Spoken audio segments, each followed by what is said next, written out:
July 21st, 1970, Moscow. The evening crowd moves through Nikitsky Gate Square. Office workers hurry home. No one pays attention to a quiet engineer holding a copy of Ogonyok magazine outside a small cinema.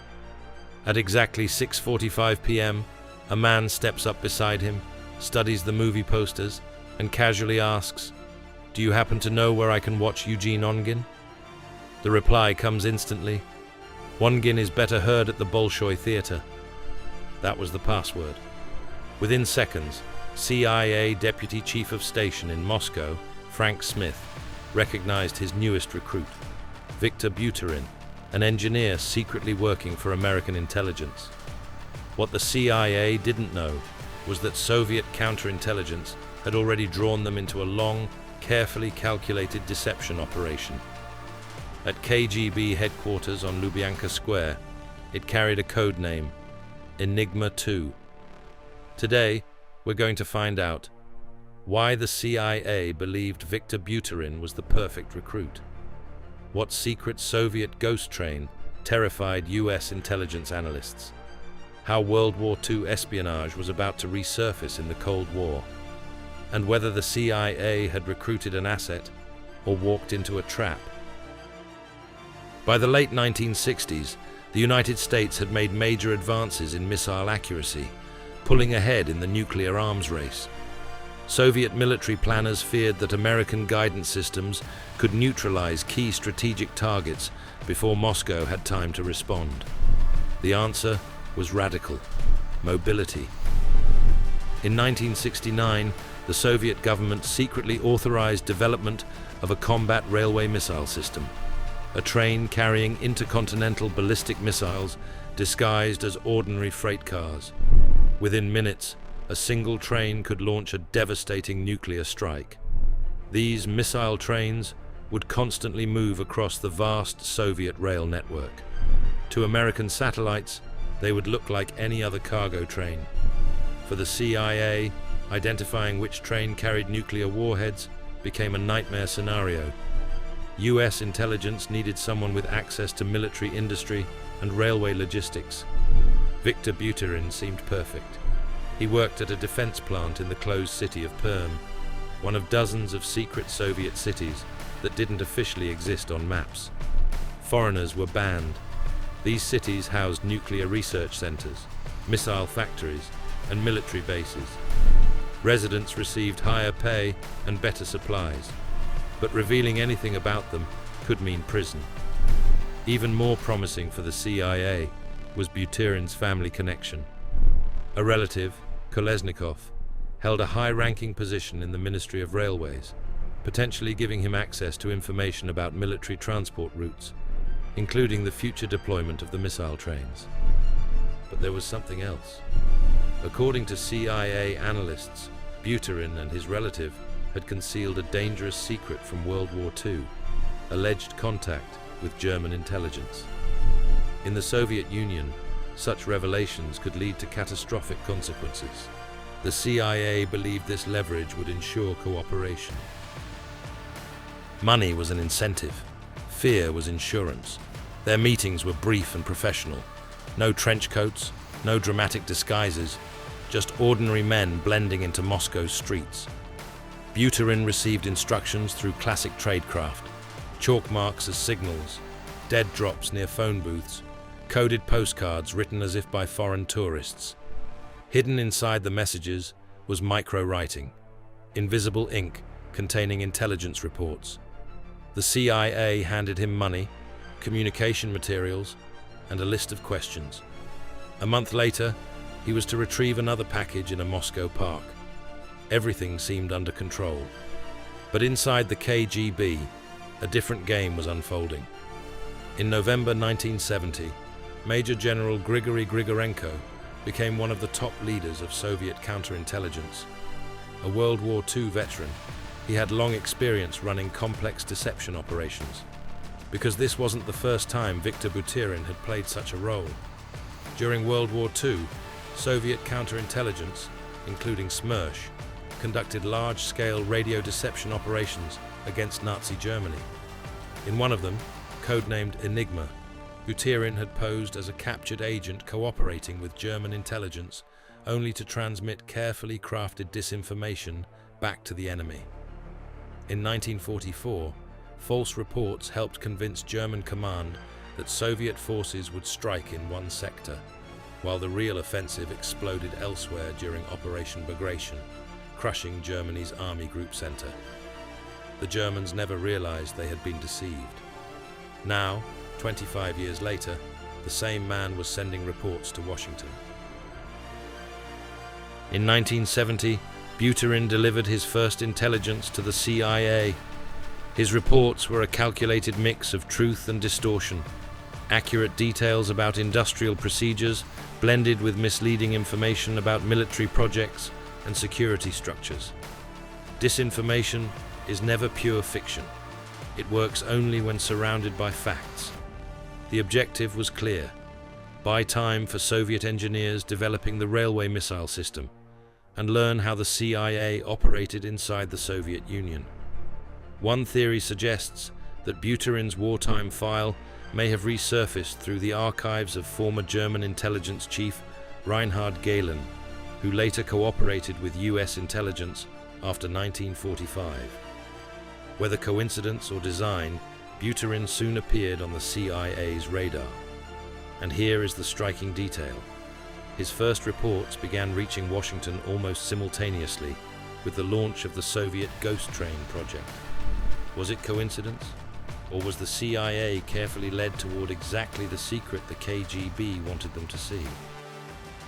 In Dnipropetrovsk, at the secret design bureau known as Yuzhnoye Design Bureau, chief designer Vladimir Utkin faced an almost impossible task: fit a missile weighing more than 100 tons, along with its launch system, inside a standard railroad car and make it indistinguishable from an ordinary freight train. From above, from satellites, from reconnaissance aircraft, it had to look completely civilian. The United States had explored similar concepts for rail-based nuclear systems, so any intelligence about the Soviet program was of enormous interest to Washington. And that's exactly what the KGB exploited.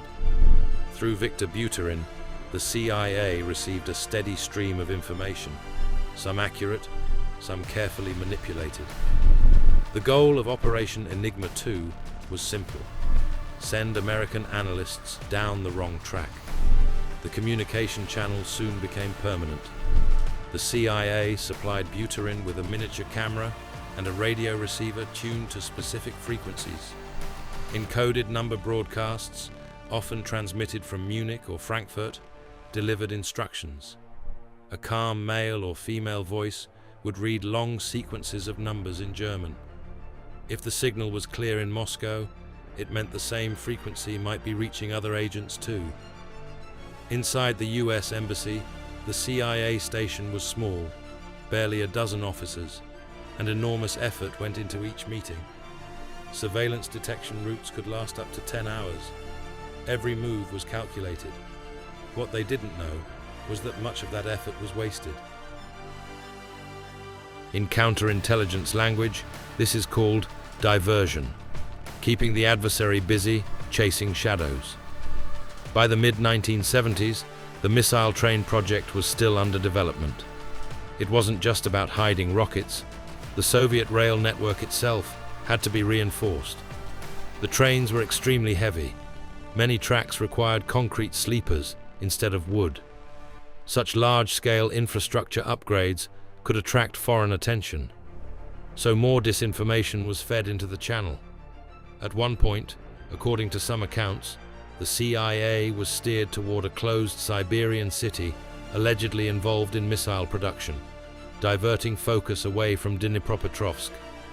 American resources were quietly redirected, but the game nearly collapsed.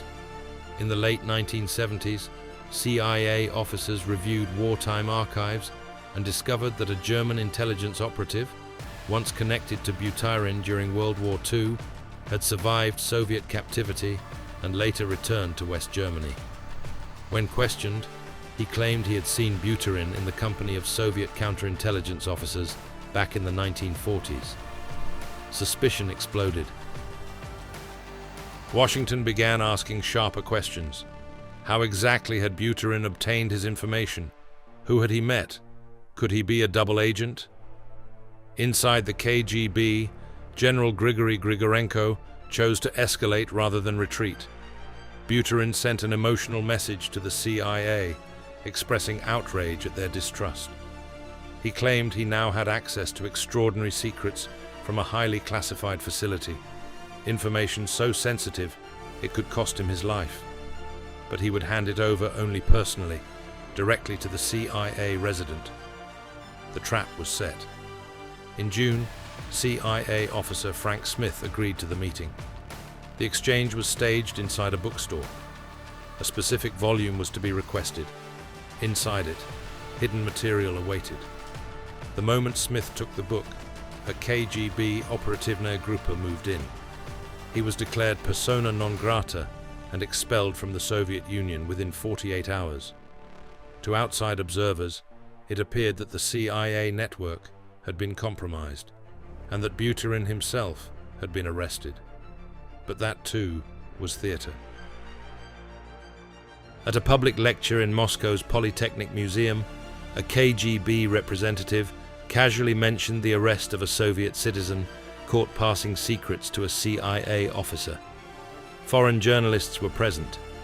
The message traveled quickly to the CIA station.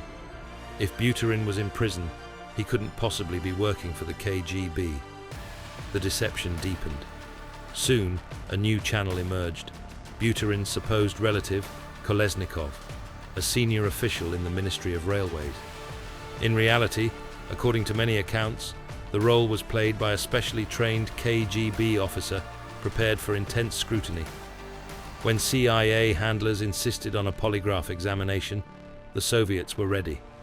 Techniques to distort physiological responses, controlled pain, muscle tension, breathing manipulation, had long been studied. The result? The test indicated that Kolesnikov was not a KGB agent. Confidence in the source increased dramatically. For 6 more years, carefully shaped intelligence flowed westward. Meanwhile, the engineering challenge was finally solved. The missile's nose cone was made collapsible. At launch, a small preliminary charge would raise and position the missile before the main engine ignited, preventing destruction of the rail car. Weight was distributed across adjacent cars using innovative support systems. By the early 1980s, the system was ready. In 1983, the KGB decided to close Operation Enigma 2 with one final move. A CIA officer, Louis Thomas, was caught placing a cache in a Moscow park, $300,000 in cash, an astronomical sum at the time. The arrest was public and decisive. Shortly afterward, full testing of the so-called ghost train began. By 1987, multiple railway missile complexes were on combat duty, a development that forced the Pentagon to expand satellite surveillance programs to track mobile launch platforms. Operation Enigma had lasted more than 4 decades, from World War II radio games to Cold War nuclear deception. How much disinformation ultimately reached Washington remains classified. Even today, the true identity and final fate of Viktor Butyrin remain partially shrouded in secrecy. And that may be the most fitting ending of all, because even now, this operation remains a real enigma. Study history, subscribe to the channel, and see you next time.